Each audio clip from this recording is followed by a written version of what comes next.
Од институциите немаше присутни, што само уште еднаш ја покажува вистинската волја за да се најде решение за ова.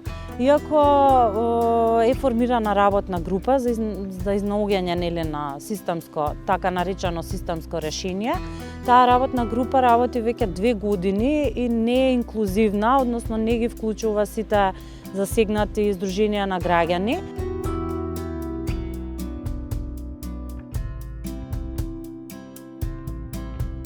За нас останува предлогот дека мора да се промени Законот за здравствено осигурување, каде што земјоделците и земјоделките ќе бидат ставени како осигуреници.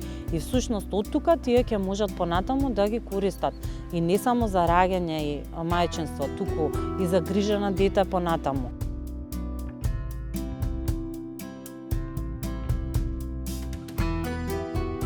Во делот на боледување, заради тоа што, например, жените земјоделки се соочуваат со големи проблеми во текот на бременоста и тие всушност не можат ни правото на боледување да го остварат.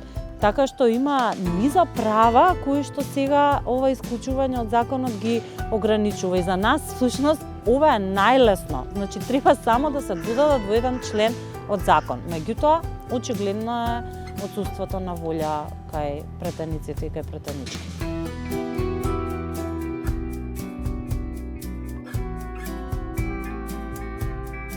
Доколку тие беа вклучени во Законот за здравствено осигурување, ќе примаа минимална плата, која што всушност, односно ќе примаа на доместок 150% поголем од ова сега што го примаат. И повторно, за тоа велиме дека тие се соочуваат со нееднаков третман. Така што објаснувањето дадено од страна на дел од претениците ниту беше логично, ниту пак потковано со факти и докази.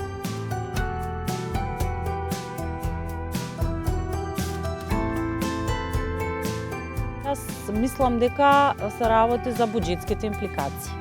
Заради тоа што ова нема да има никакви останати импликации, освен буџетски. И се работи за приоритети. Очигледно е дека во моментов ова не е приоритет, заради тоа што со тоа е привидно решение. Сега сметаат дека на некој начин го решила проблемот, меѓутоа проблемот е многу подлабок, така што за мене тоа е причината. Значи, буџетот и парите.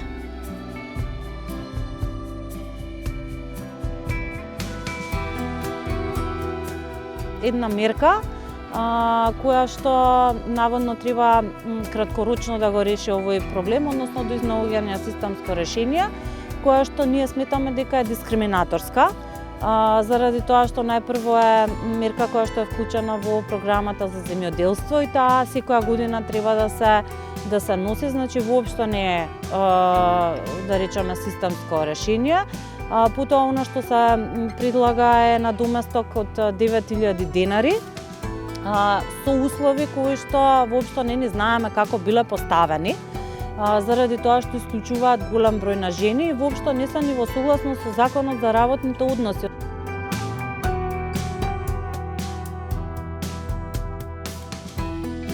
Например, го имаме извештајот од Комитетот за елиминација на сите форми на дискриминација врз жените, каде што конкретно кажува дека на жените земјоделки мора да им се обезбеди минимум животен стандард за раѓање и мајчинство. Ова што е смислено од 9000 денари како на доместок, што всушност гласи дека и за социјална сигурност, значи воопшто не е ни за мајчинство, ни за раѓање и така натаму, ниту пак за родителство, воопшто не е еднакво на минимум животниот стандард.